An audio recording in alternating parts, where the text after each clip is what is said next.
Welcome, church, to my little bit of oasis here at Rise Park.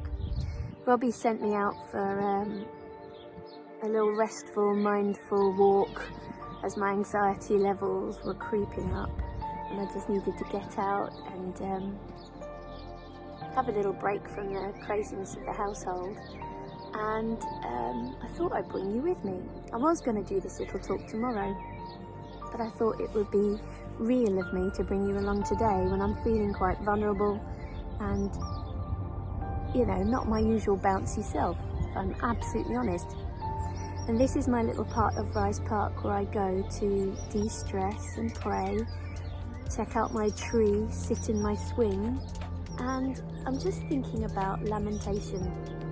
As a country, and indeed as a world, cumulatively, we've not had to grieve anything major since the Second World War. And although we may not have the same trauma attached to the war that there was, we all have stuff to grieve over this past year. And I just want to encourage you all to do it in a really healthy way with one another. It says in the Bible, we weep with those who weep, we mourn with those who mourn. And we've all of us, however unscathed we think we've all been through something. We've had losses, physical losses of loved ones, of time seeing our grandkids growing up or seeing our parents, whatever it is that you've missed, that you've lost. We need to lament it, we need to get it off our chest, we need to share it. That's not to say that lamentations means that we despair, but we acknowledge the grief when we're in it. We acknowledge the grief that's been, and then we look for the thread of hope. And it's easy enough to see now when laughter's coming back to the gardens and people are meeting once more, and very soon we'll be able to hug each other. But let's acknowledge what we've lost in a healthy way. Just want to encourage all of you to join in with a home group or a prayer group, or get connected with a few people where you can say, this is how I feel.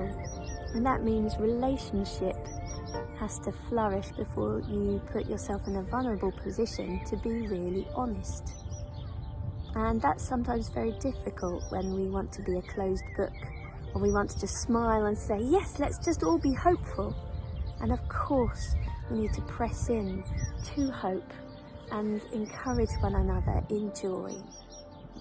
But at the same time, if we just pretend that everything's been hunky-dory, the enemy wants to just niggle at you, and don't give him a foothold to say, but remember, you really feel like this. So I just want to say, let's be real with one another. Let's grieve in a healthy way the things that we've lost, and then let's look forward to meeting one another again and being filled with hope. Love you lots, people.